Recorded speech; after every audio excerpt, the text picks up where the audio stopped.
Kamlesh recording studio Mohammadpur.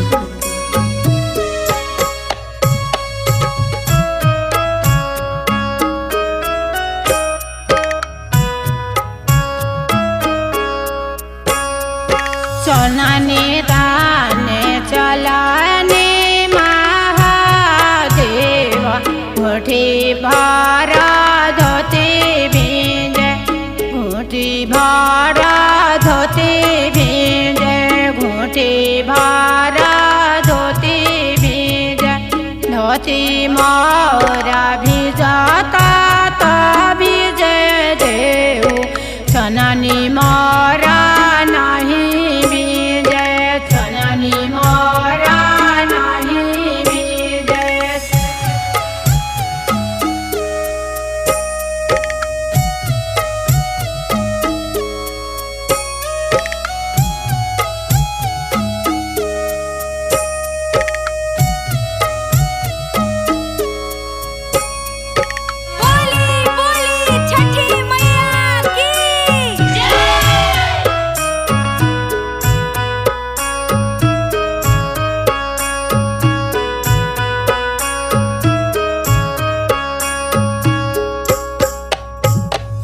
कोसी भारे चलाले गौड़ा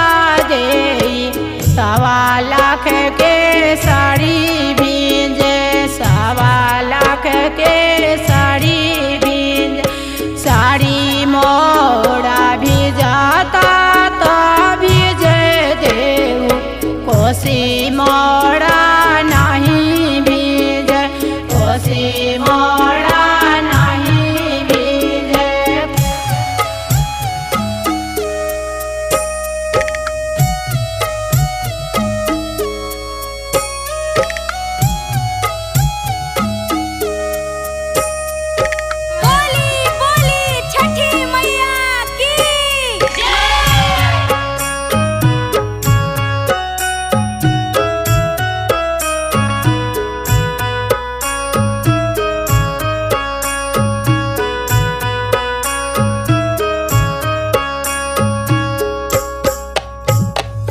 सोनानी ताने चलाल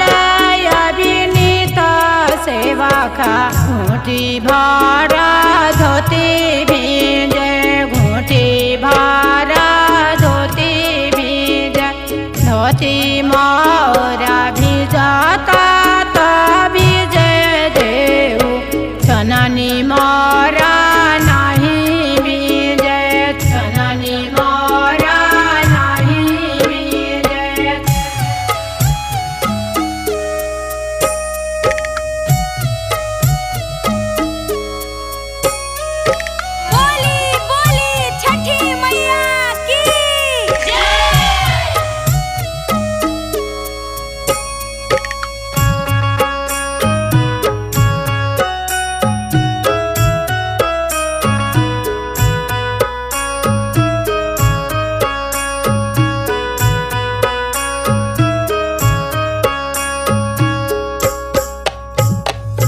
कोसी भारे चलाले कुमुद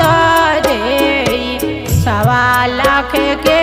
साड़ी भींजे 1.25 लाख के साड़ी भींजे साड़ी मोरा भिजाता तो भिजे देव कोसी मोरा नहीं भीजे कोसी मोरा कमलेश रिकॉर्डिंग स्टूडियो मोहम्मदपुर।